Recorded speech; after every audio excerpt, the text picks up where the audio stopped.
Bonsoir, chers tontons. Bonsoir, chers tata. Et enfin, bonsoir, chers enfants. Merci beaucoup de nous rejoindre encore pour cette soirée que nous espérons riche par la grâce du Seigneur. Comme Tata l'a si bien dit avec l'aide de Elion, aujourd'hui nous allons parler de harcèlement sexuel. Deux gros mots qui font souvent peur parce que ce sont des mots qui renvoient à des choses qui n'honorent pas Dieu et des mots qui renvoient à des choses qui sont délicates, mais que nous vivons au quotidien, malheureusement, dans nos vies.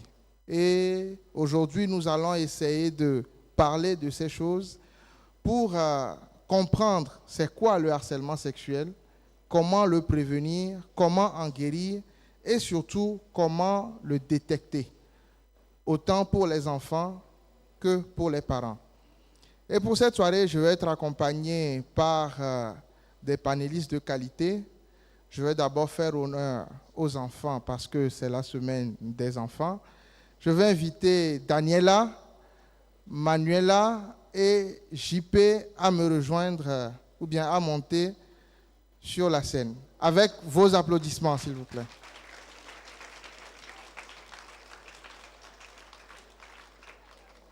Plus vite, les amis, plus vite, plus vite, plus vite.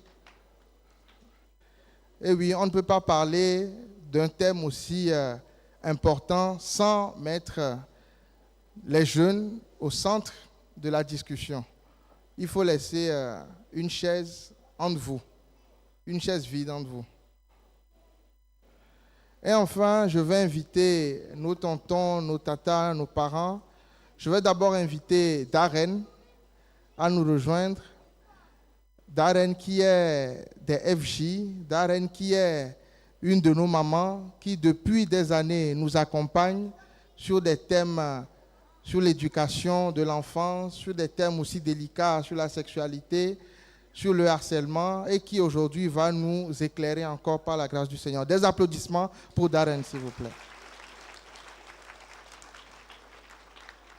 Je vais inviter tonton Dominique qui est psychologue clinicien à nous rejoindre et qui est également un des moniteurs à l'école de dimanche. Avec vos acclamations, s'il vous plaît. Et enfin, Madame Agarem, qui est infirmière d'État, et à nous rejoindre également sur la scène.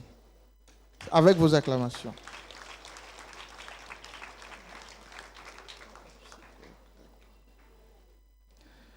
Maintenant que tout le monde est installé, nous croyons que chacun a reçu du Seigneur une parole et que nous serons tous édifiés ce soir. Comme je le disais tantôt, nous allons parler du harcèlement sexuel et le but, c'est d'apprendre. L'objectif du débat, c'est de définir le harcèlement en général et surtout le harcèlement sexuel subi par nos enfants, sensibiliser les enfants pour qu'ils en soient conscients, savoir réagir et guérir dans les situations de harcèlement sexuel et enfin, aider les parents que nous sommes à accompagner les enfants en cas de signalement de harcèlement. La première question, je vais la poser à tonton Dominique, qui va nous faire l'honneur de nous répondre. Qu'est-ce que le harcèlement ? On parle beaucoup de ce mot, nous l'avons dit plus d'une dizaine de fois aujourd'hui.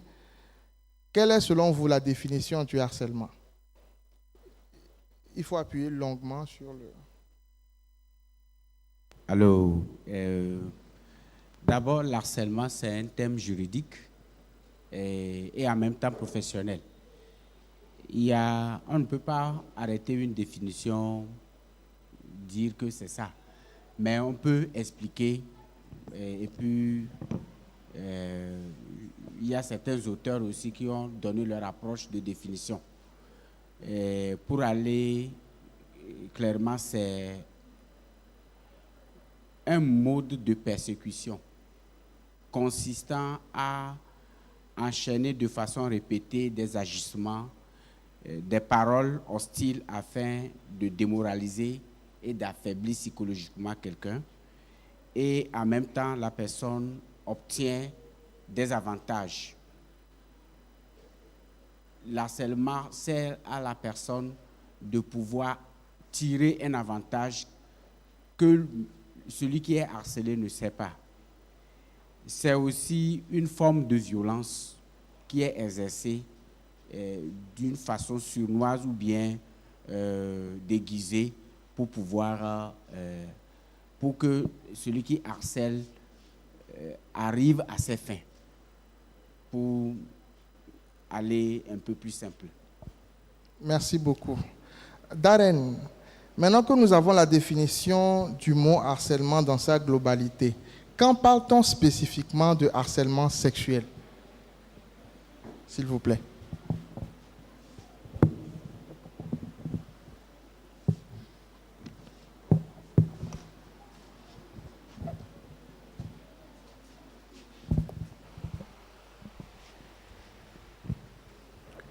Quand une personne essaie d'affaiblir quelqu'un psychologiquement, on met la personne dans une position vulnérable pour arriver à sa fin sexuellement. C'est-à-dire faire tout, poser des actes autour de la personne pour l'attirer comme une proie afin d'abuser. D'accord. Merci beaucoup. Madame Agarem, vous qui avez l'expérience de parler avec les ados, de sensibiliser, est-ce que vous pourriez nous donner des exemples de signes de harcèlement sexuel? Lorsque quelqu'un vient harcèlement sexuel, comment est-ce qu'il peut savoir que c'est le cas? Lorsque quelqu'un est harcelé, c'est ça? Oui, c'est ça. Je pense que, comme il a dit, le harcèlement sexuel, c'est le fait d'imposer des comportements à une personne de façon répétée, pour vraiment ce qui porte atteinte à sa dignité. Donc, les signes, lorsque quelqu'un est harcelé, quels sont les signes? La personne est stressée. La personne est stressée parce qu'il est harcelé. La personne pratique ce que nous appelons l'isolement. Lorsque les gens sont ensemble, il est toujours à l'écart et il est toujours en colère parce qu'il n'a pas quelqu'un à qui partager ces informations. Vous convenez avec moi qu'aujourd'hui, les gens ont peur de discuter avec leurs parents. Donc, il est enfermé parce qu'il traverse des choses qu'il ne peut pas expliquer à quelqu'un. Voilà. Et je vais continuer avec vous. En tant qu'enfant, comment est-ce qu'on peut savoir que nous sommes harcelés? Je finis avec Madame Agarem. Ou bien, M. Tonton, vous voulez compléter quelque chose? Ok. Je suis en train de voir qu'est-ce qui peut... Pas tout le monde, on peut reconnaître qu'il y a harcèlement. En dehors de l'impact sur l'individu que notre grande sœur vient de citer, c'est des injures. Et comme du genre à attirer la personne sexuellement, on le fait pour pouvoir affaiblir la personne. Aussi, c'est aussi des menaces que la personne exerce pour pouvoir, ou bien par des actes sournois, des cadeaux. La personne peut dire, toi tu es ma préférée. Dès qu'on dit que je suis ta préférée, la personne s'intéresse à moi, alors que derrière, la personne a d'autres idées. Voilà quelques éléments, mais il y en a plein de choses, des commentaires sexuels sur la forme, ou bien on fixe les regards d'une certaine manière sur la personne et ça dérange. Et dans ces regards-là, on sent qu'il y a une volonté manifeste d'arriver à des faits sexuels avec cette personne qu'on tente d'harceler. D'accord. Madame Agarem voulait compléter. Ok, je voulais aussi préciser quelque chose. Nous avons deux formes d'harcèlement. Il y a les harcèlements non sexuels et les harcèlements sexuels. Les harcèlements non sexuels, c'est des injures, les insultes, les menaces, les propos méchants envers quelqu'un. Mais les harcèlements sexuels, c'est à connotation vraiment sexuelle. Et puis lorsqu'on parle de harcèlement sexuel, nous regardons seulement les organes sexuels tels que le pénis, le vagin, excusez-moi le terme, monsieur le pasteur, le pénis, le vagin, mais nous avons ce que nous appelons les parties sexuelles. Lorsque quelqu'un touche à tes parties sexuelles sans ton consentement et de façon répétée, c'est ce que nous appelons harcèlement sexuel. Mais si c'est ponctuel, ce n'est pas répété, là on parle d'agression sexuelle, c'est pas, parce que ce n'est pas répété. L'harcèlement, c'est lorsque c'est répété. C'est répété. Okay. C'est ce que je voulais compléter. Merci beaucoup. Je vais continuer dans ce sens. Madame Magarem parlait de parties sexuelles autres que les organes génitaux. Est-ce que vous pourriez nous donner justement ces autres parties-là? Je vous laisse commencer. Darren va... Bon, oui, vous pouvez continuer. Et Darren va enchaîner ensuite. Nous avons des parties sexuelles à ne pas toucher jusqu'à un certain âge. Quelqu'un touche à nos parties sexuelles sans notre consentement, ça c'est le harcèlement sexuel ou bien l'agression sexuelle. Maintenant, qu'est-ce que nous appelons parties sexuelles? Nous avons les seins, nous avons les fesses, et nous avons entre les hanches, c'est des parties sensibles. Donc, nous avons aussi en bas du cou, qui est aussi sensible. Et nous avons la bouche. On ne peut pas donner bisou à quelqu'un sans son consentement. Mais si tout cela se fait avec votre consentement, ce n'est plus harcèlement sexuel. Est-ce qu'on se comprend, les enfants? Si c'est par consentement que quelqu'un vous donne bisou, ce n'est plus un harcèlement parce que vous avez accepté. Ça vous met bien à l'aise. Ou bien, là, il n'y a plus de problème. Alors que vous n'avez même pas l'âge d'accepter ça pour le moment. Ou bien, ok, c'est ça les parties sexuelles. Merci beaucoup. Oui, Darren. Comme on vient de le dire, il y a deux parties sur notre corps. Les parties publiques et les parties privées. Donc les enfants, on doit leur enseigner dès le bas âge la différence entre ces parties-là. Les parties publiques, c'est ce que Dieu a fait qui fait que on voit. Les mains, on donne la main, comment dire, pour saluer. Les pieds, les jambes, etc. Les bras, les parties privées, c'est ça dont a parlé la maman tout à l'heure, c'est les parties sexuées que Dieu a permis qu'on cache. Donc on doit enseigner aux enfants dès le bas âge à faire la différence entre ces deux-là. Et les parties cachées qui sont sexuées sont privées. Donc personnelles. Personne n'a le droit de toucher ou de jouer avec. Merci beaucoup, Darren. Je vais me tourner maintenant vers nos jeunes ados. Vous, comme tous les enfants ici, vous passez le plus clair de votre temps à l'école. Donc, nous parlons de harcèlement, nous parlons du fait de toucher des parties qui sont sexuelles, différentes des organes génitaux. On parle d'intimidation. Est-ce que vous avez déjà été témoin de ces choses-là dans votre parcours scolaire? Je vais passer la parole à Manuela d'abord.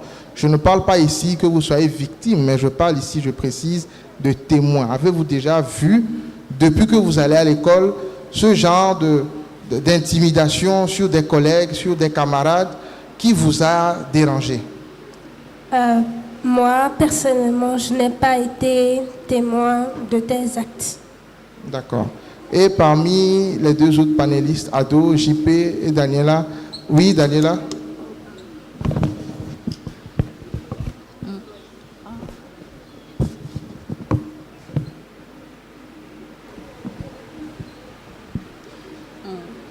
J'ai été témoin de l'harcèlement sexuel en milieu scolaire. Et comment, peux-tu nous décrire un peu brièvement ce dont tu as été témoin? Tout d'abord, je parle au nom des filles. Donc tout d'abord, le garçon s'approche ou l'élève s'approche et essaie de s'amuser avec vous, essaie de s'approcher de vous, puis vous tenir par les bras. Et après un temps, il commence par vous toucher un peu, comme madame l'a dit, le cou, essayer de vous dire quelque chose dans l'oreille. Or, il est en train de vous caresser sans que vous ne sachiez. Merci beaucoup. Et ce que Daniela vient de dire, c'est quelque chose qui est commun et que beaucoup vivent. Et souvent, on dit que c'est l'amusement. Et aujourd'hui, nous voulons enlever le voile sur ces choses-là. pour que lorsque les filles ou même les garçons vivent ce genre de choses, qu'elles sachent qu'elles sont harcelées, ou bien qu'il y a là un acte d'agression sexuelle qui, lorsqu'il se répète, devient un harcèlement. Alors, je vais vous demander, d'après vous, quel est le profil du harceleur? Est-ce que c'est quelqu'un qui vient habillé en tout noir, avec un chapeau, avec un cheval et une épée? Quand on le voit, on dit « Ah, c'est lui l'harceleur » ou bien c'est quelqu'un comme tout le monde? Madame Agarem, je vous ai vu avec le micro en main. Ok, merci. Au fait, le harceleur, généralement, c'est des gens ou bien des personnes qui ont une position, qui ont un pouvoir sur l'autre. Le pouvoir peut être financier. Ça peut être un pouvoir financier, j'ai de l'argent, montre-moi tel sein contre l'argent, je te donne quelque chose. Ça peut être un pouvoir religieux, je suis encadreur des enfants, j'ai le pouvoir sur les enfants, je peux abuser d'elles. Je suis pasteur, je suis prêtre, et je prie pour les fidèles. J'ai le pouvoir, si je demande quelque chose, ils ne peuvent pas refuser. Et ça peut être vice-versa aussi. Il y a des pasteurs, des prêtres qui sont harcelés aussi par les fidèles. Lorsque un enfant, une fille, qui cherche à harceler un pasteur, par exemple, il dit « j'ai un abcès au niveau des seins ». C'est les parties sexuelles. « J'ai un abcès, est-ce que vous pouvez prier pour moi ?» Le lendemain, j'ai un abcès au niveau entre les hanches. Vous voyez, cela veut dire qu'il est en train d'harceler le pasteur. Donc, il y a un pouvoir religieux, il y a un pouvoir professionnel. Je suis patron dans mon entreprise, j'ai le pouvoir sur mes employés, je peux les utiliser comme je veux. Et il y a aussi un pouvoir éducatif. Je suis enseignant. Lorsque tu acceptes ce que je te dis, tu as des notes, bien sûr. Voilà à peu près le profil d'un harceleur. Mais les harcelés, c'est les gens, au fait, vulnérables, qui ont besoin souvent de quelque chose. Voilà. Voilà ce que je... Peut-être les collègues vont compléter. Oui, tonton Dominique. Ok, c'est aussi quelqu'un qui est manipulateur, qui est rusé et qui passe de façon sournoise pour pouvoir arriver à ses fins. Il peut être très malade sur le plan mental. C'est là où on parle des délinquants sexuels ou bien les pédophiles. Et il y en a certains, ils passent tout leur temps à vouloir, quand des situations de retrouvailles se créent, lui, il cherche à toucher. Et quand il touche, lui, il cherche un plaisir. Donc, c'est quelqu'un qui cherche son plaisir au détriment du bien-être de l'autre.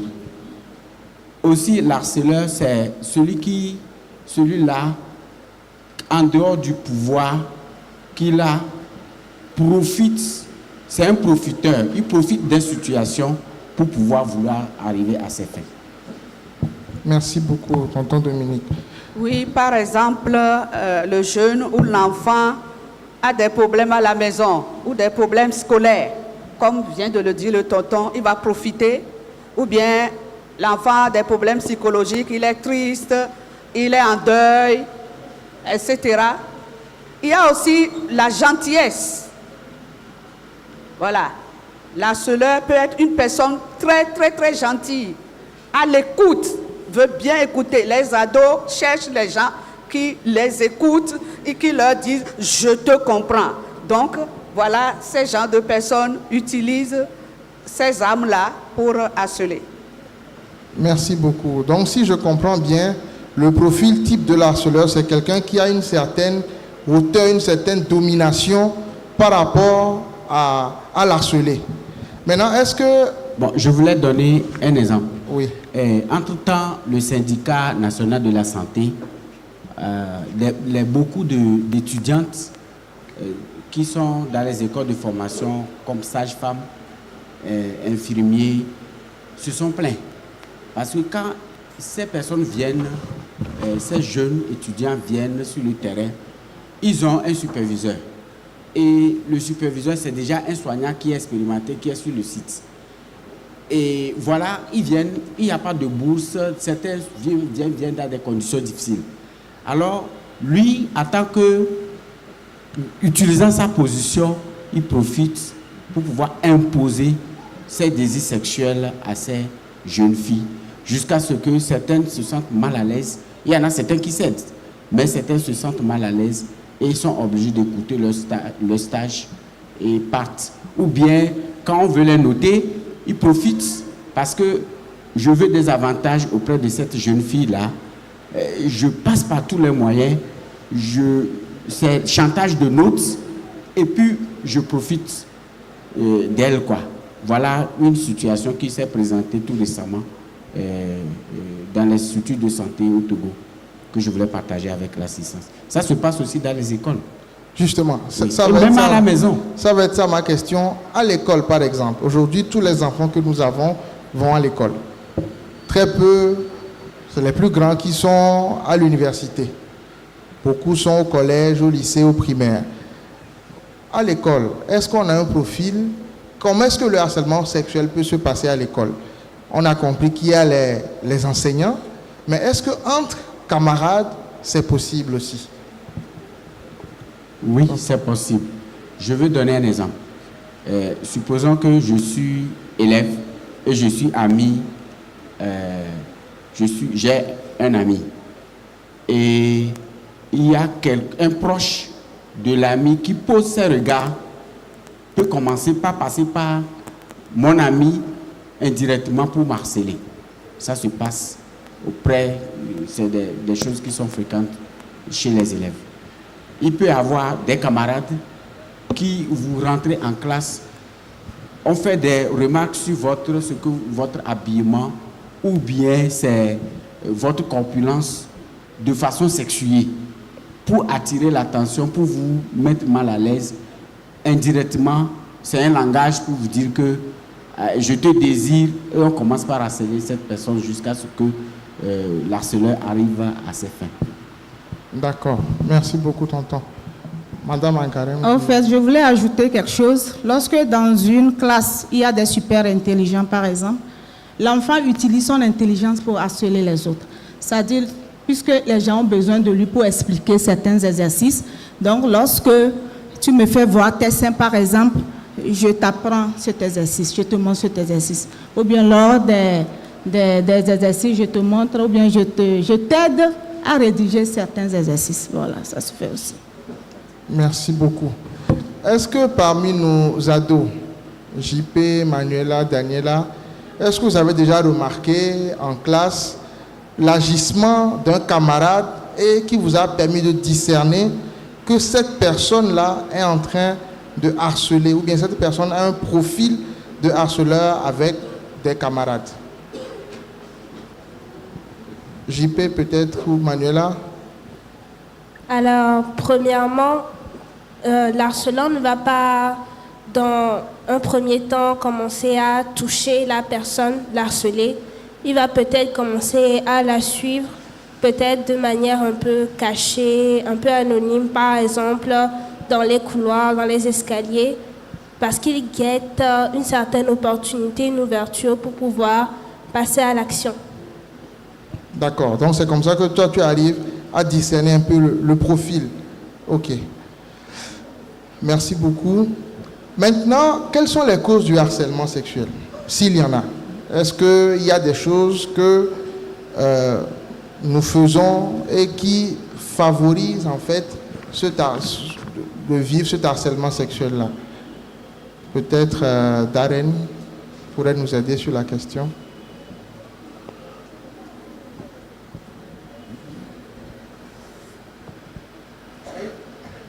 Des choses que nous faisons, c'est-à-dire la personne harcelée ou la personne qui harcèle. La personne harcelée, les causes du harcèlement sexuel. Bon, la personne harcelée, des fois, il y a des gens qui attirent, qui se mettent, si je parle des filles, elles se mettent elles-mêmes dans cette condition pour qu'on les harcèle. Il y a la façon de marcher, la façon de s'habiller, la façon de tourner les yeux. Entre-temps là, on disait, les jeunes gars disaient aux jeunes filles, tu me bipes. Voilà. Les collègues, si vous voulez ajouter quelque chose, ou bien même les ados eux-mêmes. Ok, je voulais aborder cette question pour parler des causes. Il peut y avoir des vulnérabilités. Je prends un exemple d'handicap.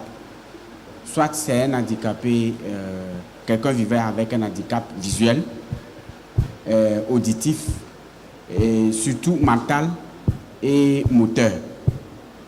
L'harceleur peut profiter de l'handicap pour commencer par déranger sa victime. Aussi, il y a des causes qui sont liées aussi à celui qui harcèle. S'il est un délinquant sexuel ou bien il est un malade, il va essayer de chaque fois d'arriver à ses fins en arrivant à harceler les autres. Voilà, c'est les deux éléments que je voulais apporter comme réponse. Merci beaucoup, tonton. Je voulais compléter en disant que le début de la puberté constitue une cause au fait pour ces histoires d'harcèlement. La puberté en soi n'est pas un problème, mais c'est la gestion de cette puberté par les parents qui pose problème. Lorsque, vous convenez avec moi que lorsque la fille commence sa puberté, elle ressent des besoins, ou bien l'homme, il ressent des besoins qui sont tout à fait normaux, qu'on doit gérer avec les parents. C'est ce qui manque. Et donc l'enfant gère sa puberté et il le gère mal dehors. Voilà. En dehors de la puberté, je peux ajouter le partage des images pornographiques. Lorsque les enfants assistent à ces choses-là, ils ont envie d'imiter, ils ont envie de faire la même chose aussi. Merci. Ok, je voulais apporter aussi un élément. S'il y a dans l'environnement de l'enfant des facteurs de non-protection, je suppose que au sein de la famille, il y a un conflit. L'absence des parents. Ou bien, il y a d'autres personnes qui rentrent au sein de la famille et qui ont certaines manières de s'imposer, supposons les oncles, les tantes, même le chauffeur qui peut commencer par faire du chantage à des enfants parce qu'il a trouvé une faille sur l'enfant et peut commencer par harceler. N'oublions pas qu'en temps de conflit, que ce soit sociopolitique ou bien conflit armé, les sujets sont vulnérables. Et si les adultes sont vulnérables, les enfants sont de plus en plus vulnérables. Et c'est eux qui subissent plus l'harcèlement. Et en complément, Darren. Il y a aussi la promiscuité, qui est une cause d'harcèlement, c'est-à-dire gars et filles ensemble, dormir ensemble, etc. Donc, au début de la puberté, là, ça rend les jeunes vulnérables pour commencer à harceler. Merci beaucoup. Et en plus de tout ce qui a été dit, moi je pourrais dire aussi que j'ai appris qu'à travers les paroles aussi, souvent nous avons l'habitude de dire en Mina, lorsqu'on voit un enfant avec un adulte, on machin, c'est ta femme, c'est ton mari.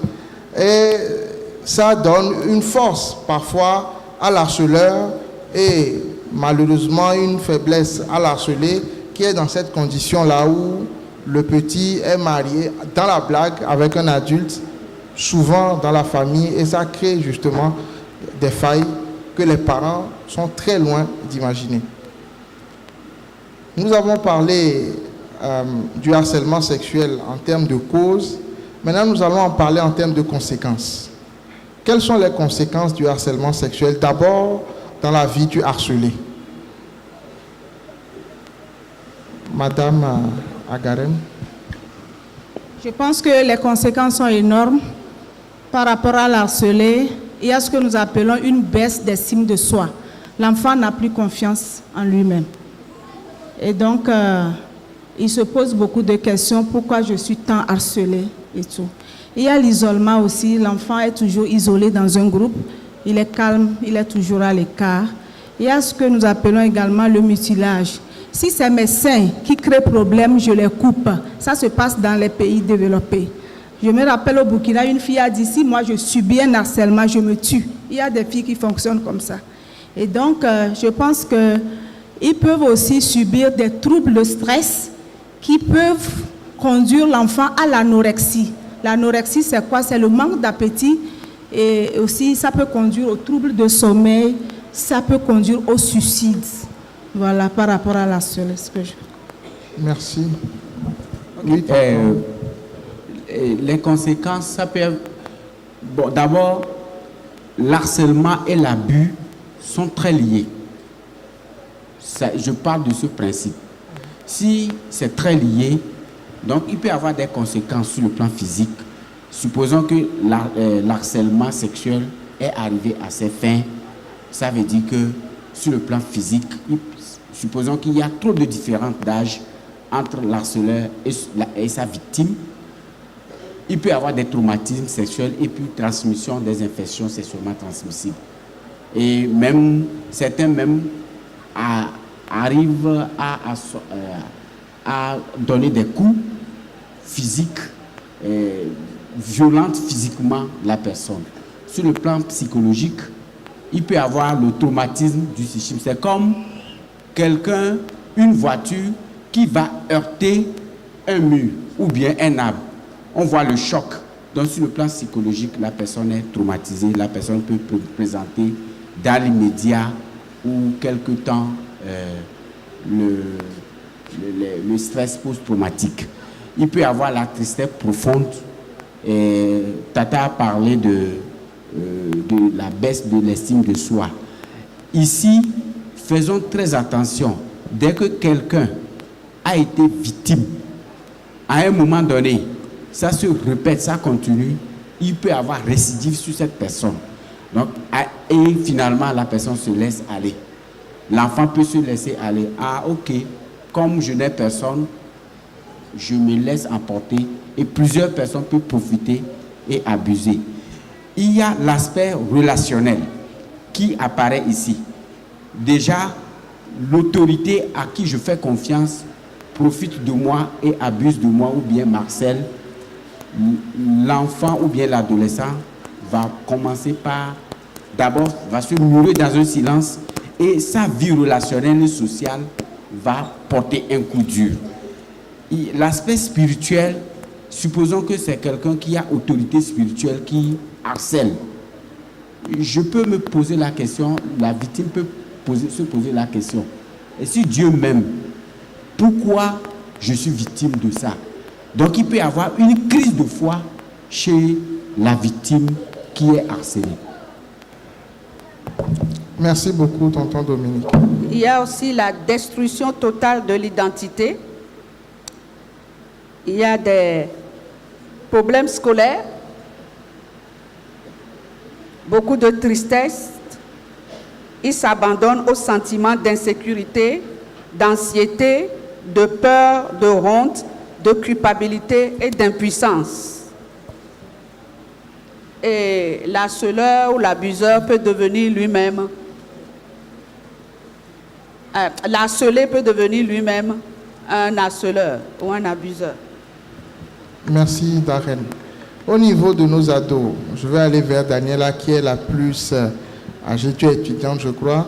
Est-ce que dans ton expérience, tu as déjà vu des gens qui ont été harcelés et les conséquences de cela dans leur vie?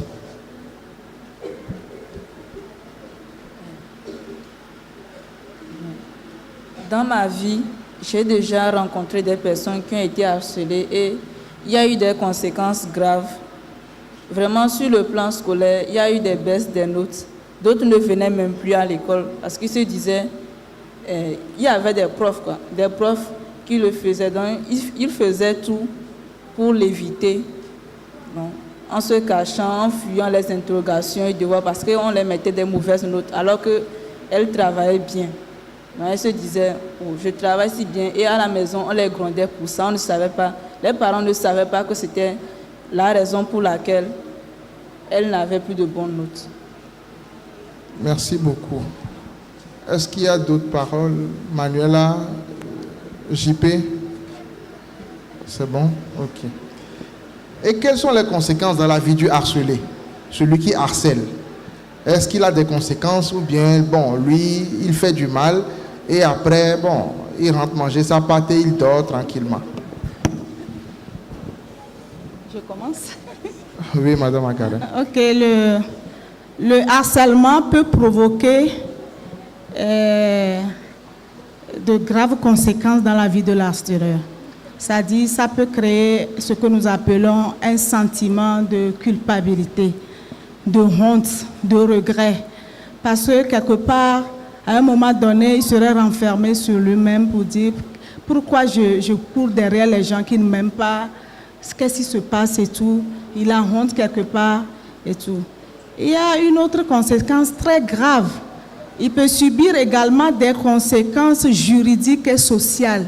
Il peut être poursuivi en justice et il peut aussi avoir des sanctions sociales, c'est-à-dire tabassé par la société. Parce que lorsqu'il y a des comportements malsains au sein des communautés, les communautés même règlent les comptes. La fois passée, on a déshabillé un homosexuel dans un village, on l'a bien frappé. Si la communauté te frappe, la police vient, on n'attrape personne. Parce que c'est la sanction communautaire.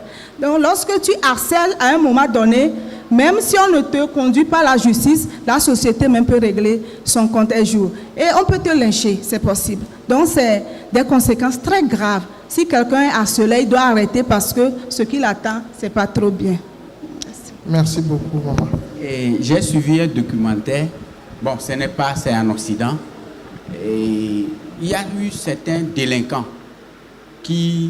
délinquants sexuels, qui harcelaient, qui arrivaient à leur fin. À un moment donné, quand ils ont fait des travaux d'utilité publique, ils se sont rendus compte qu'ils faisaient du mal à la communauté.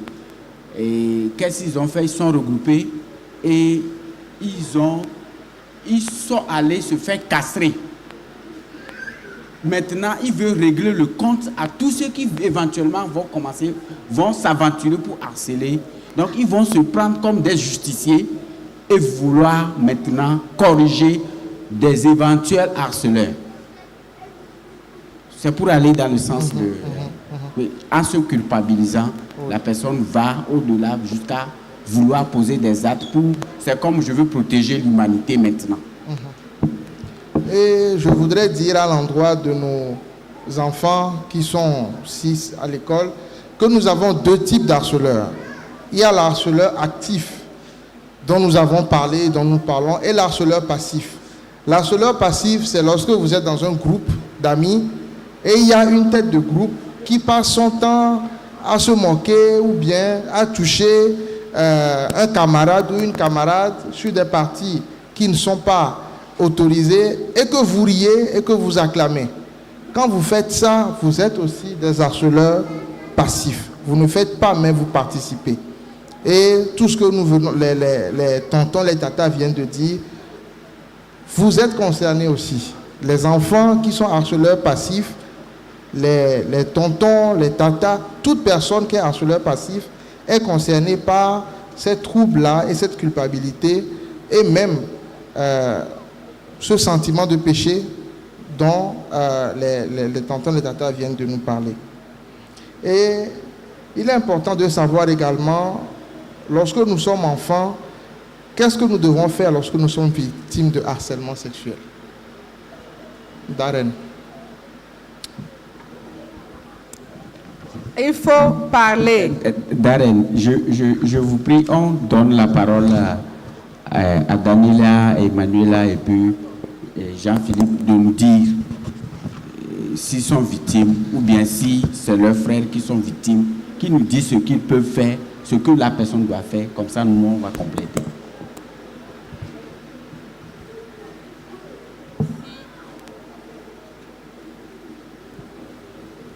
Si j'ai un ami ou une amie victime de harcèlement, je vais lui conseiller d'en parler aux professeurs de confiance, ou soit aux parents, bien sûr, aux parents. Pour ne pas dire aux encadreurs aussi de l'église, pour qu'on puisse l'aider à mieux se défendre. Oui, Manuela. Alors, quand on est harcelé, il faut à tout prix en parler parce que c'est un problème social, on va dire. Donc, l'harcelé ne doit pas se taire, il doit en parler. Aussi, ceux qui en sont témoins ne doivent pas se taire. Et si possible, peut-être en parler aux responsables que ce soit à l'école ou à l'église ou encore à la maison. Il doit en parler pour que ce soit public et qu'on puisse le protéger ou l'aider. Merci. JP. Comme ils l'ont si bien dit, tout ce qui doit entrer en jeu, premièrement, c'est la communication. Déjà, le harcelé ne doit pas se taire sur ce qu'il subit. Il doit le déclarer, soit à ses parents ou à une personne de confiance. Il peut aussi le dire à ses camarades et il faut aussi sensibiliser beaucoup sur ce sujet dans les salles de classe. Il faut que les élèves participent beaucoup à ce genre de sensibilisation parce que ce sont souvent les élèves même qui sont la cause de l'harcèlement à l'école. Merci. Je redonne la parole à Darren en complément. Bon, ils l'ont bien dit, c'est quelque chose qu'il ne faut pas cacher. Voilà, mais en général, il n'y a pas une atmosphère de confiance à la maison pour qu'on aille se confier aux parents. Donc, moi, je veux parler aux parents dès le plus jeune âge. Il faut créer une atmosphère de confiance. Il faut amener les enfants à parler de ce qui les trouble dès le plus jeune âge. Comme ça, ils peuvent venir parler de ces choses. Je ne sais pas si vous voulez ajouter quelque chose. Et comme tout le monde l'a dit, il faut briser le silence. Et moi, je voulais attirer l'attention de nous, les parents. Dès qu'un enfant revient et commence par raconter sa journée, tant bien même qu'on soit fatigué, soyons disponibles pour l'écouter. On peut avoir des révélations dans ce que l'enfant dit par rapport à ce qu'il subit de la part de ses camarades. Et donc, briser le silence, quand même, nous allons faire taire nos cris intérieurs et que l'enfant accepte d'être aidé. Très souvent, la peur de la réaction des parents fait que les enfants se murent dans un silence. Si les parents ont les bras ouverts, l'enfant peut s'exprimer et là, on peut l'aider. Et l'aide à l'enfant est multidisciplinaire. Quand vous dites multidisciplinaire, vous mettez quoi dans multidisciplinaire? D'abord, les parents sont solidaires derrière l'enfant et il peut y avoir le suivi d'un spécialiste comme un médecin ou bien un psychologue, un assistant social, un juriste. Aujourd'hui, nous avons la juridiction transitionnelle. On peut accompagner et même en même temps entrevoir un accompagnement pour celui qui harcèle. Sinon, il va récidiver, va répliquer ça à l'endroit d'autres enfants. Aujourd'hui, c'est mon enfant. Demain, ça va être l'enfant de l'autre. Merci, tonton. Ok, je voulais tout juste compléter pour dire que lorsque nous sommes victimes de l'harcèlement à l'école, sexuel à l'école, il faut t'approcher de l'harceleur pour lui dire calmement d'arrêter. Ok, ne jamais se mettre en colère avec lui parce que c'est un vice, c'est pas une maladie, c'est un vice. Lorsque vous vous mettez en colère, ça, il est encore content, ça lui plaît. Parce qu'il a un objectif, d'accord? Ne jamais se battre avec l'harceleur. Signaler si possible à l'enseignant et voir quelles sont les dispositions à prendre dans l'établissement. Dans les établissements normaux, on met en place un comité de prévention, de prise en charge de ces situations. Et donc, c'est ce qui est souhaité normalement. Et donc, si ça les dépasse, on peut faire recours au psychologue pour l'accompagnement des deux. Voilà. Maintenant, en tant qu'enfant, si je subis du harcèlement jusqu'à peut-être arriver à un abus et que j'en parle aux enseignants, ils n'écoutent pas, j'en parle aux parents, ils n'écoutent pas, ou j'en parle aux parents et on me gronde, qu'est-ce que je fais, moi l'enfant qui suis tout seul? Oui, Manuela, tu veux?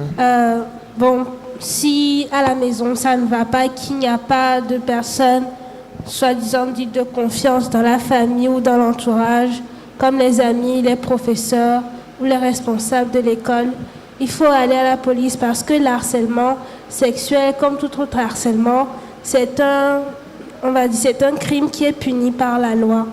Donc il faut aller à la police si on en a assez le courage et il le faut pour pouvoir en parler, pour que ça s'arrête. C'est une décision drastique, mais il faut que l'harceleur puisse arrêter ses actes.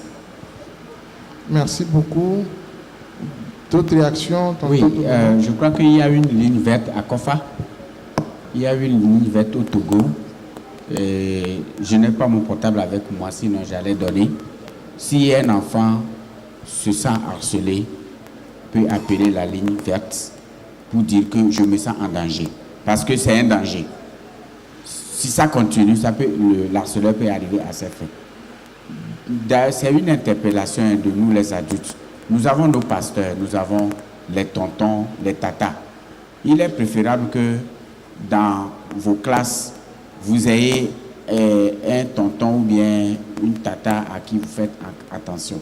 Quand je parle de tonton, les garçons aussi sont harcelés. N'oublions pas que même la femme de Potiphar a harcelé Joseph dans la Bible. Donc aujourd'hui, avec les hommes ayant des rapports sexuels avec les hommes et avec le cyberharcèlement, les garçons aussi sont harcelés. Donc, le garçon peut s'approcher d'un tonton et lui en parler. Et le tonton ne va pas se taire. Parce que c'est comme quelqu'un est en danger, vous ne lui avez pas apporté assistance. Et le tonton a ses responsables. Et on ne va pas dévoiler l'identité de l'enfant. Il y a un enfant qui est dans telle situation, nous devons réagir. Et là, en commission, le bureau des moniteurs peut voir avec les responsables de l'église pour voir comment intervenir et protéger l'enfant en question.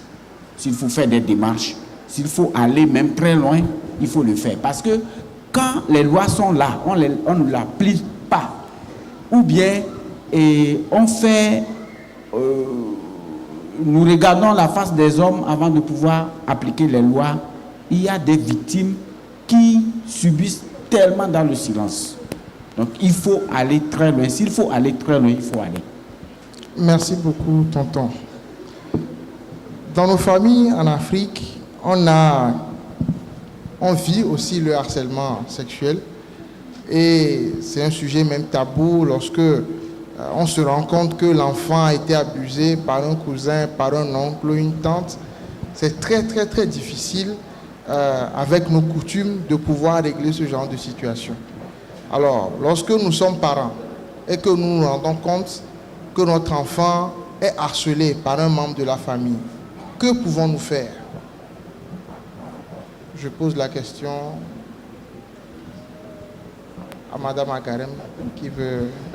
Au fait, dans la résolution de ces crises, on nous dit toujours de mettre l'enfant au centre de la résolution du problème. Lorsque l'enfant accepte que tu l'accompagnes juridiquement, tu vas le faire. Mais s'il dit non aussi, tu ne peux pas oser parce qu'arriver loin, de peur que ses parents vont le chasser à la maison, ils peuvent te rogner là-bas pour dire que ça n'a pas été fait. Donc c'est l'enfant que nous suivons, c'est la vision de l'enfant qu'on suit. Voilà. D'accord. Et en tant que parents, que pouvons-nous faire? Oui, bon, tout compte fait, on doit protéger l'enfant. En tout cas, moi, je dois faire le signalement. Moi, en tant qu'un prestataire de soins, si je demande la volonté de la victime. Et je suis obligé de signaler. Parce que si ça tourne mal, la loi me prend et c'est comme je n'ai pas réagi en face de quelqu'un qui est en danger. Donc, je dois faire le signalement. Quelquefois, nous sommes obligés d'envoyer des courriers au procureur pour dire que nous sommes en face de telle situation et la famille s'oppose. J'étais dans une communauté, c'est le chef du village même qui dit « Oh, avec ça là, ça se passe partout, non? On fait ça à un enfant et que vous voulez parler. » Et quand le responsable de protection, puisqu'il y a dans chaque ville, il y a des cellules de protection de l'enfant, le responsable a appris ça, ça lui a coûté très cher. Donc, nous devons à tout compte fait protéger l'enfant. C'est très important. Sinon, nous allons le livrer à tous les vents. Merci, tonton. C'est vrai que dans notre culture, il y a ce qu'on appelle la culture de la honte. Si c'est un neveu, un cousin qui a abusé ou harcelé mon enfant, on ne veut pas que les voisins sachent qu'il y a ça qui s'est passé dans ma maison. Mais moi, personnellement, je traite l'affaire jusqu'au bout. Voilà. Je m'occupe de cette personne correctement. Est-ce que vous pouvez nous donner plus de détails quand vous dites que vous allez jusqu'au bout? Oui, comme il vient de dire. Ok. C'est-à-dire, je fais une confrontation de tous ceux qui sont impliqués. Et si on n'arrive pas à gérer, ben, il y a des gens de la loi dans le pays.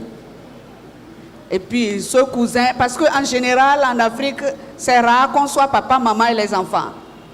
On accueille des neveux, on accueille des cousins, des gens qui viennent du village pour aller à l'université. Ils viennent harceler mon enfant ou bien ils dégagent. Oui, il faut protéger, comme Dr Dominique l'a dit, l'enfant à tout prix. Merci beaucoup pour ces réponses. Je vais demander à Darren, on a parlé aujourd'hui tout de suite des enfants qui peuvent lutter contre le harcèlement sexuel en s'habillant mieux, en ne côtoyant pas certaines personnes, en gérant mieux leur puberté. Pour les petits-enfants qui, eux, n'ont pas conscience de tout ça, comment est-ce qu'on peut les protéger du harcèlement sexuel? Oui. Il faut faire l'éducation sexuelle. L'éducation, la bonne éducation sexuelle doit se passer à la maison. Ce n'est pas ce qu'on fait à l'école où on mélange toutes les dépravations de la société là. Il faut éduquer nos enfants sexuellement à la maison. Ça ne doit pas être tabou, on ne veut pas appeler les noms. Vous voyez, Tata, techniquement appeler les noms des choses. Dieu a fait les yeux, a fait la bouche, a fait aussi les parties sexuelles. Donc, quand l'enfant est petit, on le lave, ou bien quand on veut qu'il apprenne, on dit, montre-moi ta bouche, montre-moi ton nez. Et puis après, on donne certains noms bizarres aux parties génitales. Donc déjà, ça communique un message à l'enfant. Ça là, c'est la honte, il ne faut pas en parler. Donc le jour où quelqu'un la scelle ou joue avec ses parties, il ne va pas vous en parler. Parce que vous-même, vous aviez eu honte devant ces choses. De la même manière, on dit les yeux, le nez, on doit apprendre aux petits à donner le nom correct à leur partie sexuelle. La première chose. La deuxième chose, c'est de leur enseigner les parties privées et les parties publiques. Ça là, ça t'appartient à toi tout seul. Personne ne doit toucher. Personne ne doit faire bisous. Personne ne doit jouer avec. Et si quelqu'un touche, tu dis non. Et si ça continue, tu cours, tu viens dire à maman. Les petits, vous m'entendez? Voilà, vos parties cachées, si quelqu'un touche, tu dis non. C'est à moi, je ne suis pas d'accord. Parce qu'on nous a enseigné en Afrique à obéir aux grands. C'est ça qui nous joue aussi des tours. On ne dit pas non à un adulte, on obéit toujours à un adulte. Les enfants obéissent jusqu'à... Il faut leur enseigner aujourd'hui, dans le monde dans lequel on est, à dire non à certaines choses. Voilà. On ne parle pas avec un étranger, on ne suit pas un étranger. Un étranger, la personne qui n'a pas l'habitude de me laver, ne doit pas me demander de me déshabiller. Et je le fais. Et il faut tout dire à maman et à papa. Quand il y a des sentiments dans le cœur, quand ça dit non dans ton cœur, il faut le dire avec la bouche. Non! Je ne suis pas d'accord. Arrête! Et des fois, il faut courir. Les gens beaucoup. Courir dire à maman et à papa. Voilà. Merci beaucoup, Tata. Ok. Bon, moi, je voulais de façon pratique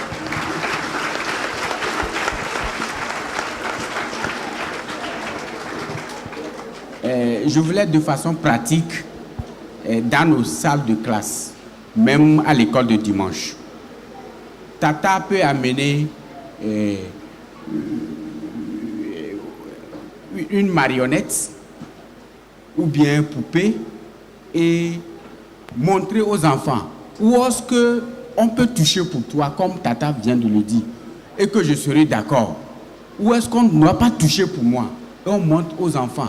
Et après ça, le non affirmatif qui dit l'estime de soi pour que l'enfant se défende. Donc c'est l'autodéfense qu'on doit apprendre à nos enfants, à tous les enfants, garçons comme filles. C'est pour appuyer ce que Tata Reine vient de dire. Merci beaucoup, tonton.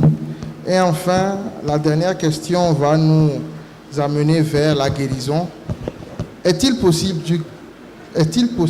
de guérir du harcèlement, de guérir du harcèlement sexuel que nous vivons actuellement ou que nous avons vécu? Si oui, comment? Oui, Manuela? Je vais dire oui et non. Oui, parce qu'il y a des spécialistes, des psychologues qui peuvent accompagner la victime psychologiquement. Il y a aussi des infirmiers pour soigner la victime, mais non aussi parce qu'il y a certaines victimes, même après tout le suivi psychologique qu'elles ont eu à avoir, elles continuent à avoir une certaine incertitude dans la société qui les bloque, que ce soit dans le milieu scolaire ou professionnel. Quand on est victime d'harcèlement une fois et que l'harcèlement a été vraiment très dur pour la victime ne va pas forcément tout oublier d'un coup. Ce sera comme une leçon de vie qu'elle va garder, soit positivement, soit négativement. Merci, Manuela. Oui, Ok. madame. Je dirais que ce n'est pas une maladie pour qu'on puisse le guérir, mais c'est un vice. C'est un vice, c'est un accompagnement, comme ma chérie vient de le dire. Il faut un accompagnement psychologique. Et donc, le plus grand travail revient à nous, les parents. Nous exigeons qu'on pratique la communication horizontale à la maison et non la communication verticale. La communication verticale, c'est enseignant-élève, je donne des ordres. Il n'y a plus ça. Parce que je vous assure que les images que vous avez de vos enfants à la maison, ce n'est pas ça qu'on a dehors. Je me rappelle, ça fait de cela 10 ans que j'ai fait une enquête à NDA sur l'homosexualité des enfants avec l'UNFPA. J'ai trouvé 44 élèves de 12 à 16 ans homosexuels. Donc c'est pour dire que c'est autre chose que vous voyez à la maison. Il faut vraiment une communication sincère avec les enfants. Là, ils seront obligés de vous partager tout, de vous dire tout. Mais si on veut rester dans le vertical, le patron de la maison, je pense qu'on ne peut plus récupérer nos enfants de nos jours. Je vous remercie. Merci beaucoup. Merci beaucoup. On peut dire aussi en tant que chrétien que la prière peut aider. Oui, c'est vrai que c'est un accompagnement, ce n'est pas une maladie, mais comme le tonton l'a dit, tant que quelque chose détruit psychologiquement, on doit en guérir. Et même l'esprit de l'enfant ou du jeune qui est harcelé est blessé. Donc, tant qu'il y a blessure, il doit y avoir guérison. Et ça, c'est avec l'aide de Dieu. La prière et l'amour sans condition, la personne peut se retrouver. Mais c'est un long processus, comme a dit notre ami, c'est un long processus. On n'en guérit pas ou bien on ne s'en sort pas du jour au lendemain. Merci beaucoup à tous.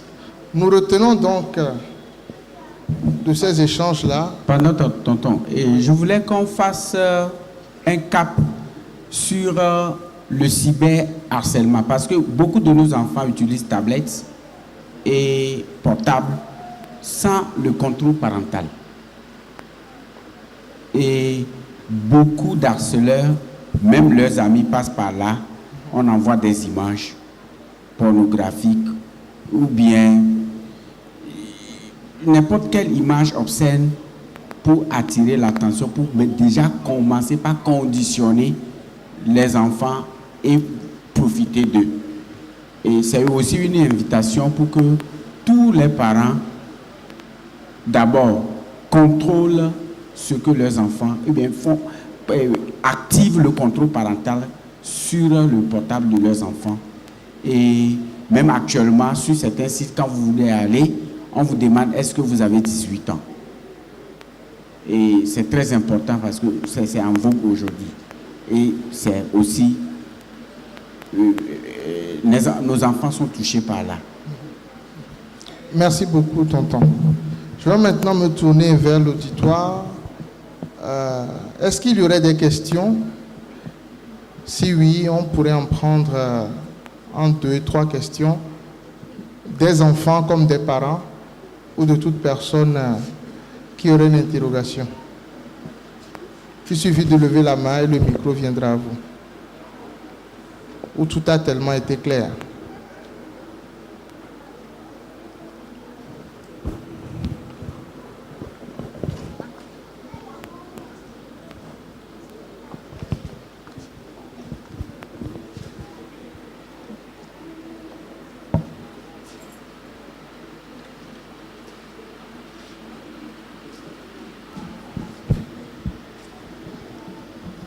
Merci beaucoup. Merci vraiment pour le débat. D'abord, j'ai un apport et après, j'ai une inquiétude. Mon apport, c'est dans le milieu scolaire. Juste pour ajouter à ce que les panélistes ont déjà dit. Vous allez voir même dans les classes, des fois, les garçons vont dessiner une banane au tableau. Souvent, comme il y a 2 tableaux, les tableaux de derrière qu'on utilise pour les schémas, ils vont dessiner une banane à demi épluchée. Et c'est significatif. Même en acte comme ça, ils vont vous dire, si elle refuse là, achète une banane, tu épluches, mais tu laisses la banane dedans et tu lui donnes. Une première fois, deuxième fois, après elle va accepter. Donc c'est pour dire que vraiment en milieu scolaire, comme les autres l'ont déjà dit, c'est vraiment très crucial ces genres d'harcèlement. Maintenant, mon inquiétude, ça se situe au niveau, je voudrais, c'est par rapport à ce que tonton Dominique avait dit, par rapport à ceux qui ont des handicaps. Je n'ai pas bien compris. Est-ce que c'est ceux qui ont des handicaps qui influencent, c'est-à-dire, excusez-moi, les gens normaux qui les aident, ou bien, puisque moi j'ai eu à assister à un cas, c'est un handicap visuel. C'est plutôt les petites du quartier qui l'aidaient à transcrire ses cours, à transcrire tout bon, à faire tous ses besoins. C'est plutôt ces petites-là que lui, il a plutôt harcelé. Donc, je n'ai pas bien compris cet aspect. Merci beaucoup.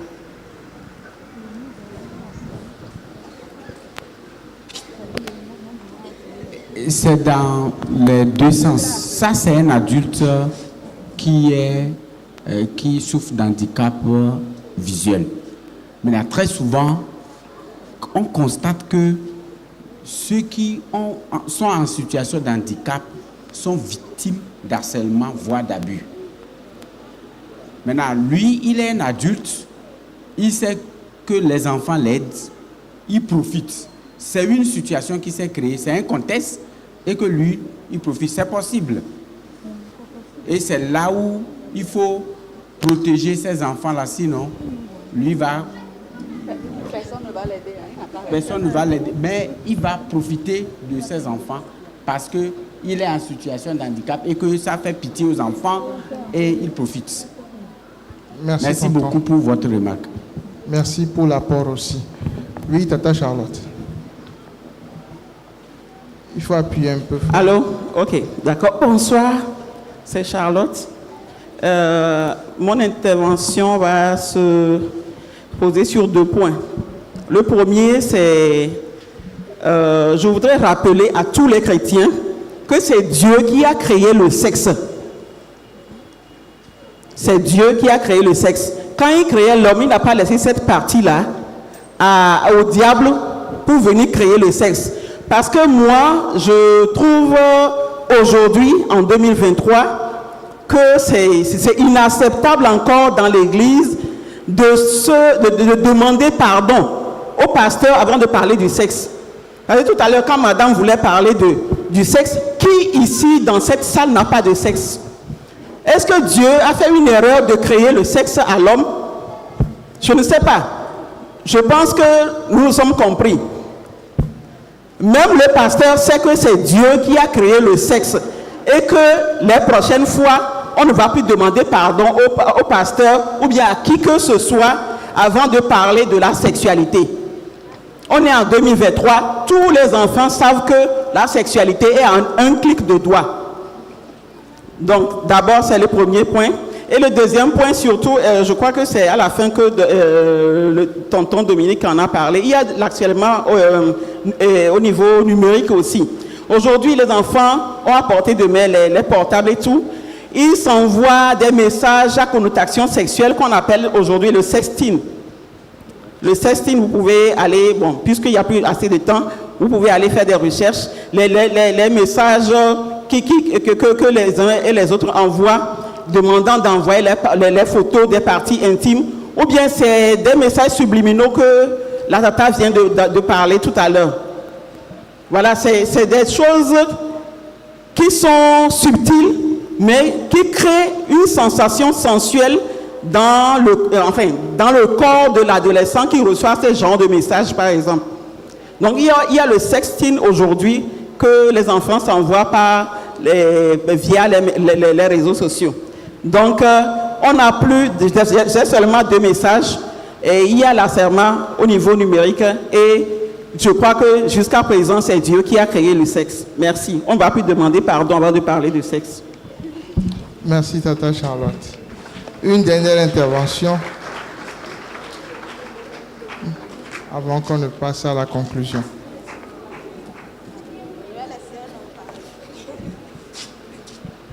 Bon, merci. 3 interventions. Je voulais seulement intervenir sur un point. C'est par rapport aux causes de l'harcèlement. Nous avons oublié le côté de l'habillement. C'est vrai que par rapport aux garçons, ça se fait aussi sentir, mais le plus, c'est sur les filles. En tant que chrétiens et chrétiennes, nous ne devons pas habiller nos enfants de façon à les laisser exposer leur partie intime. Merci beaucoup. Merci, papa.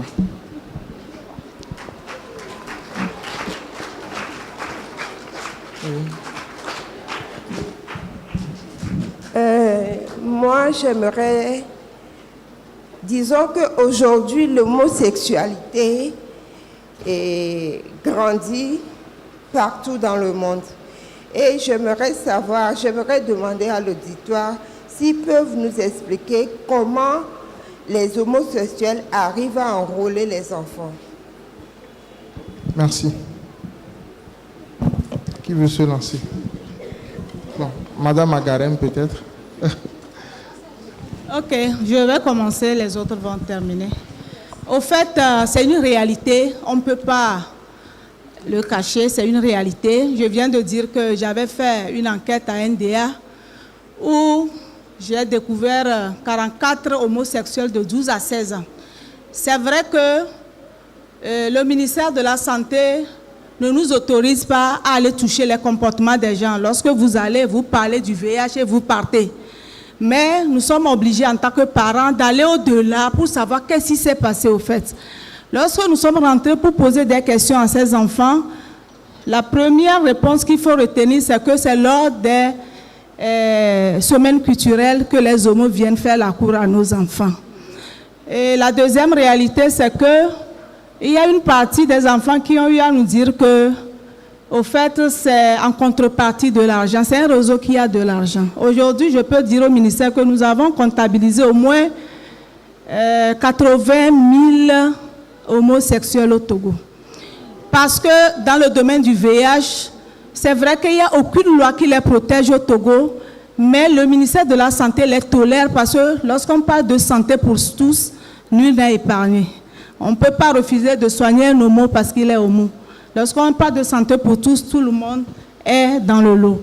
Et donc, les enfants nous ont dit que c'est en contrepartie des t-shirts de qualité, des pantalons, les jeans de qualité. C'est pour dire que si ton enfant garçon porte quelque chose que tu ne lui as pas acheté, il faut beaucoup réfléchir. Au moins une fille, on peut comprendre, mais garçon là, il faut beaucoup réfléchir.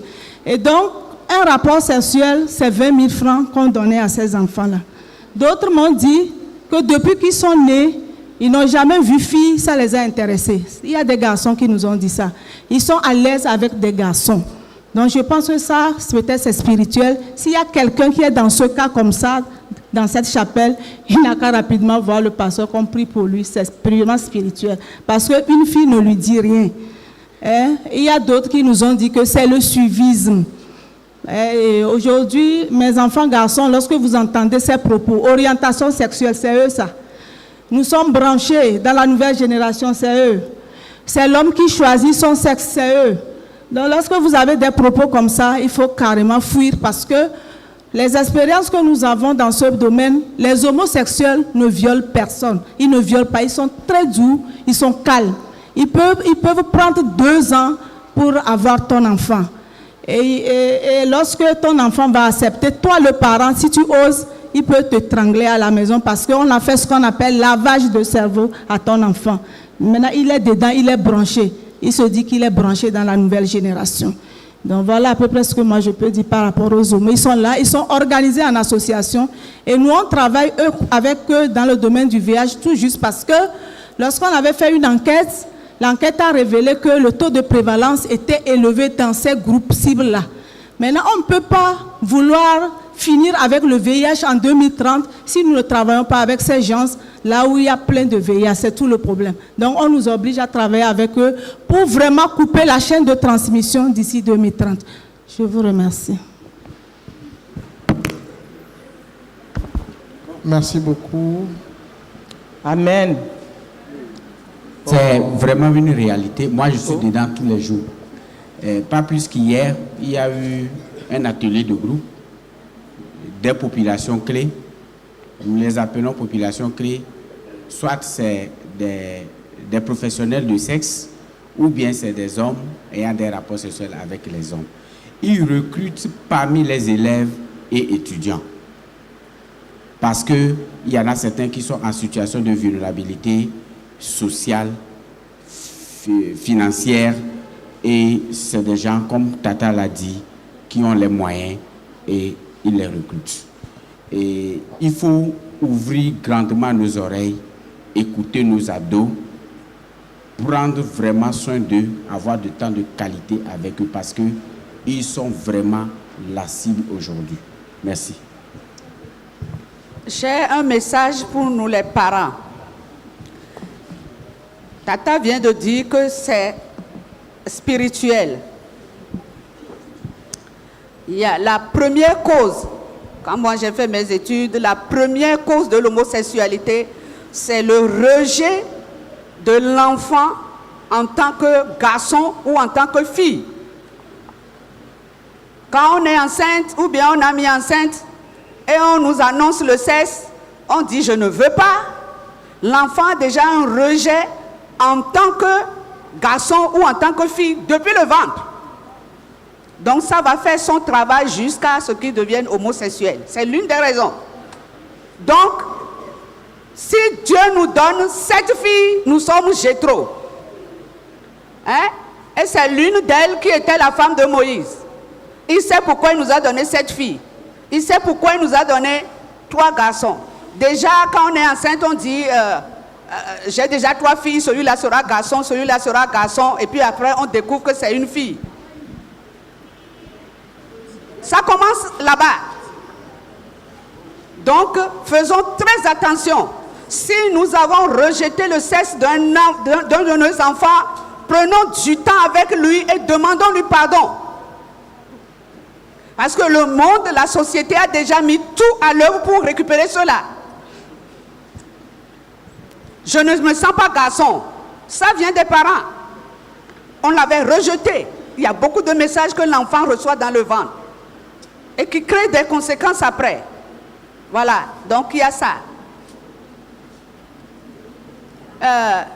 L'autre chose que nous devons savoir en tant que chrétiens, la société a préparé cette histoire-là depuis des décennies.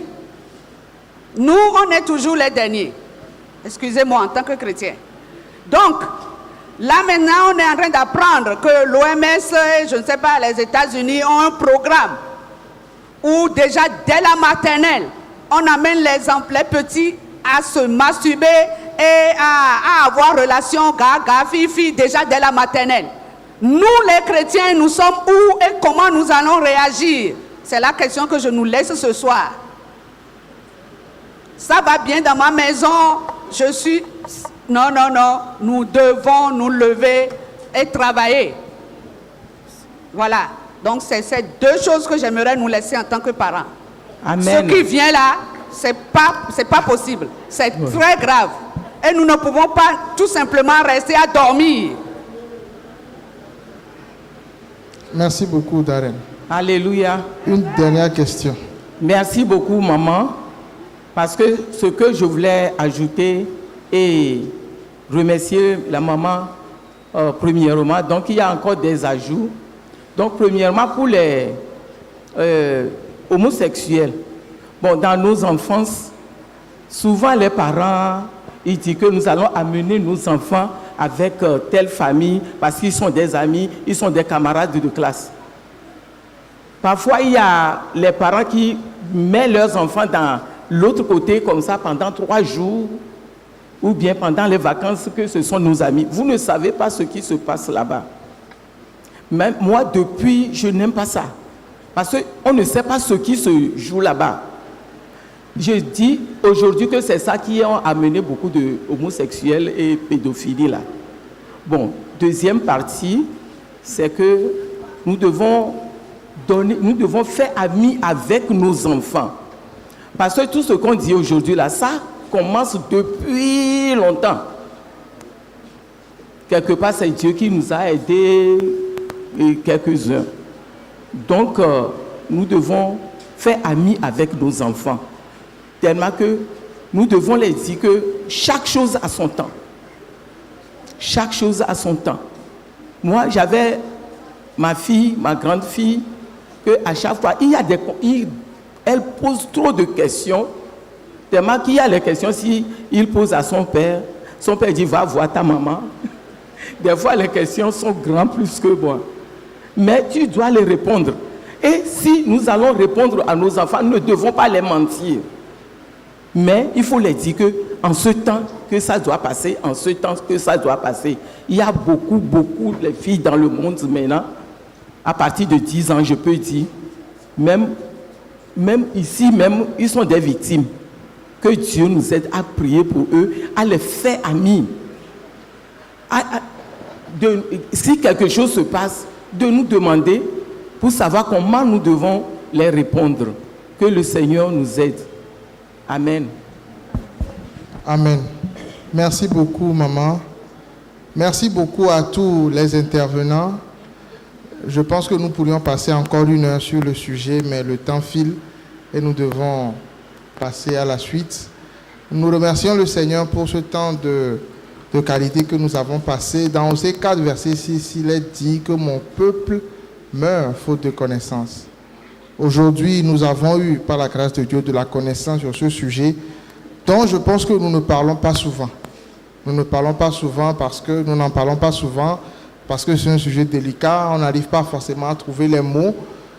C'est toujours comme ça depuis des décennies ou des siècles chez nous, dans nos pays, dans nos coutumes. Et je pense qu'aujourd'hui, le sujet n'est plus tabou, que les parents vont en parler avec leurs enfants, que comme Madame Magarem l'a dit, la communication ne va plus être verticale, mais horizontale, pour permettre vraiment la confiance de se créer dans les familles. Et je pense que dès que la confiance et la communication sont là, le harcèlement recule. Merci beaucoup à tous les intervenants, les ados comme les adultes. Nous allons leur demander de regagner leur place avec vos applaudissements et vos acclamations. Un peu plus fournis, s'il vous plaît, parce que ce n'est pas facile.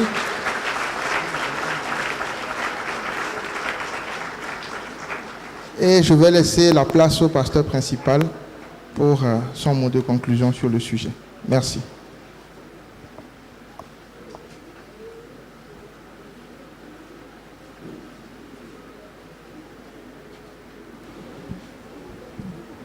Est-ce qu'on peut encore acclamer Seigneur pour... Merci. Merci beaucoup aux panélistes, merci beaucoup à tonton Serge. Et merci aux parents, merci aux enfants. J'avoue que j'ai été vraiment